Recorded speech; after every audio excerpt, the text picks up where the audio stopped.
pelos vínculos que criamos. Você sabia que você tem responsabilidades afetivas? Para explicar melhor sobre esse assunto, a gente trouxe aqui no nosso estúdio Francicleide de Lima, ela que é psicóloga. Seja muito bem-vinda. Obrigada, Luciane. Francicleide, explica pra gente, é um termo que a gente escuta constantemente, você tem que ter responsabilidades afetivas. Mas, de fato, o que é essa tal de responsabilidade afetiva? A responsabilidade afetiva, muitas vezes, no senso comum, ela é vista como algo que se refere apenas a relacionamentos conjugais, né, a relacionamentos afetivos. Mas, na psicologia, a gente entende que essa responsabilidade, ela se estende a todo e qualquer relacionamento, inclusive consigo mesmo, né? A forma como você se cuida, a forma como você se acolhe, a forma como você se observa nesse processo. E se você tem esse autocuidado, se você tem isso consigo, consequentemente, nas suas relações de trabalho, afetiva, familiares, você também vai exercer essa responsabilidade afetiva. Qual a importância desses vínculos, Francicleide? Porque, às vezes, muita gente fala, ó, você tem responsabilidade afetiva por tal pessoa. E, às vezes, aquela pessoa vive numa dependência afetiva de outra.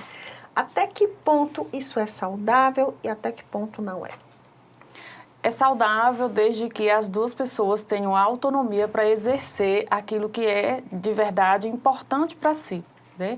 À medida que você se anula ou abre mão de coisas que você considera importante para a sua qualidade de vida, para a sua psique, já não é mais, né, no campo do saudável. Então, quando você se anula, quando você deixa que o outro conduza um comportamento ou que você esteja correspondendo a algo esperado pelo outro, e você não tem essa autoimagem, essa autopercepção de si, no sentido de entender o que é bom para você. E você acaba reproduzindo padrões e comportamentos para agradar o outro. E aí a gente entra em uma outra questão, que é a carência, né? Muitas vezes a gente se comporta de uma forma para se sentir pertencente ou para estar em uma relação ou em contato com alguma coisa. Então, existem outros atravessantes que vão implicar nesse processo de ser saudável ou não, mas ele deixa de ser saudável quando você se anula e você deixa de fazer coisas que são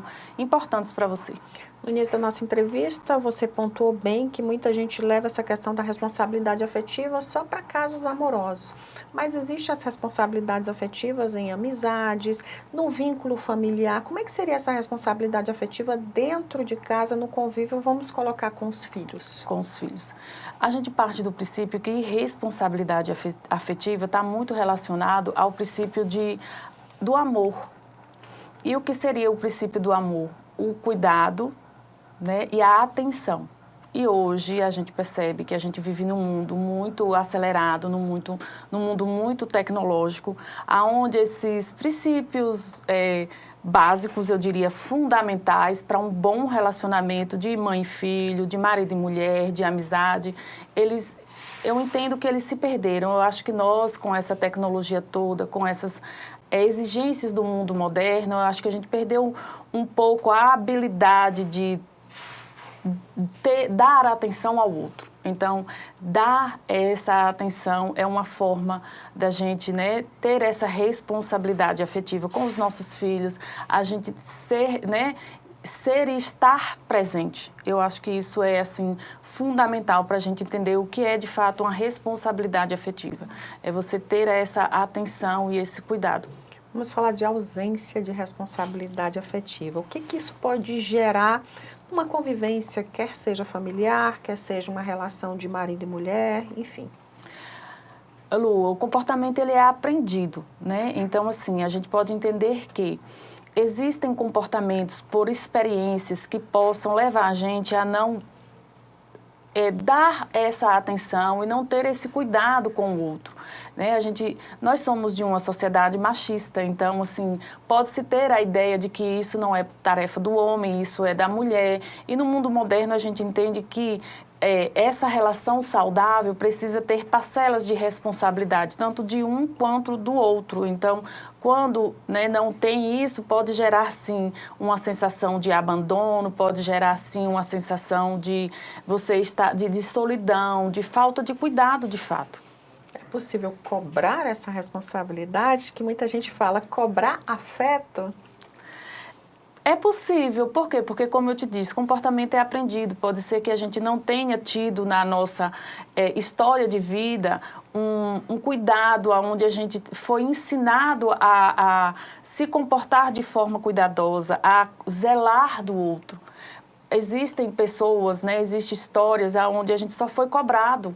E o que a gente vai replicar na nossa vida vai ser a cobrança e não o cuidado, a atenção. E sim, a gente não no sentido de cobrar afeto ou de cobrar esse cuidado, mas de apresentar para o outro que existem outras formas de apresentar o amor. E tem um livro muito bacana que eu gosto muito de trabalhar com os meus pacientes de terapia de casal, que é As 5 Linguagens do Amor. E ele vem falar essas formas diferentes de amar. E não é que a gente, né, tenha que cobrar ao outro, mas a gente pode sim sinalizar para o outro que existe sim uma forma legal, bacana, saudável de ser amado e de amar também. Queria muito agradecer sua participação, muito obrigada. Sou eu quem agradeço.